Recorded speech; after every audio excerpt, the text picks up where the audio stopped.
Voice of Change News. Welcome to Voice of Change Radio News. I'm Amanda Kumalo. A quick look at stories making the headlines. President mourns Air Force of Zimbabwe pilots. In business news, Zim, Iran seek to upscale economic cooperation. In regional and international news, 8 Zim students in tech are safe after massive earthquake. In sports, Bulawayo to host National Junior Squash Tournament. For these and other stories in detail, President Mnangagwa yesterday described the death of 2 Air Force of Zimbabwe senior pilots in a plane crash as unexpected, saying the nation had been robbed of experienced and committed officers. Group Captain Ben Mnyanduki and Wing Commander Daniel Manyenga died after their aircraft that was on a routine training sortie hit a power line and crashed in the Midlands on Friday. In a condolence message, President Mnangagwa said the AFZ had been robbed of 2 experienced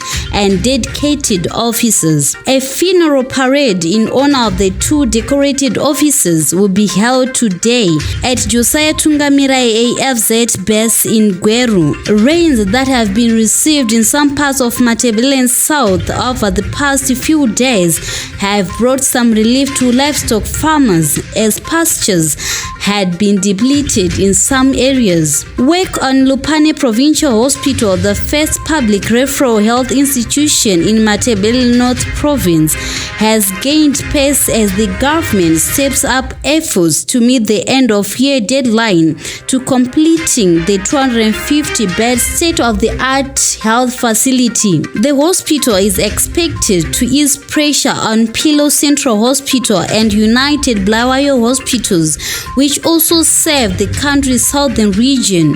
Lupane Provincial Hospital is among the Second Republic's top priorities, hence a lot of resources are being availed for its completion. It is among the visible developments that the government has undertaken to upgrade previously marginalized areas in line with President Mnangagwa's development agenda of leaving no one and no place behind in terms of access to quality healthcare services. A look at business news. Zimbabwe and Iran are ready to increase trade and economic cooperation following the signing of a framework setting memorandum of understanding at the just ended 9th meeting of the Joint Permanent Commission on Cooperation between Zimbabwe and Iran.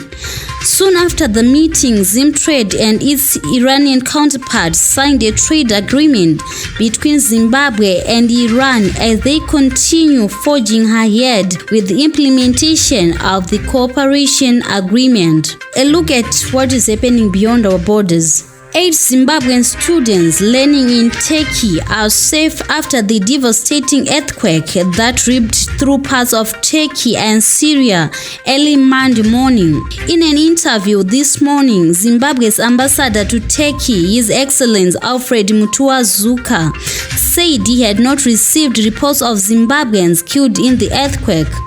Turkish authorities have indicated that 2,921 people have so far died after southeastern region sharing the border with Syria was hit by major earthquakes.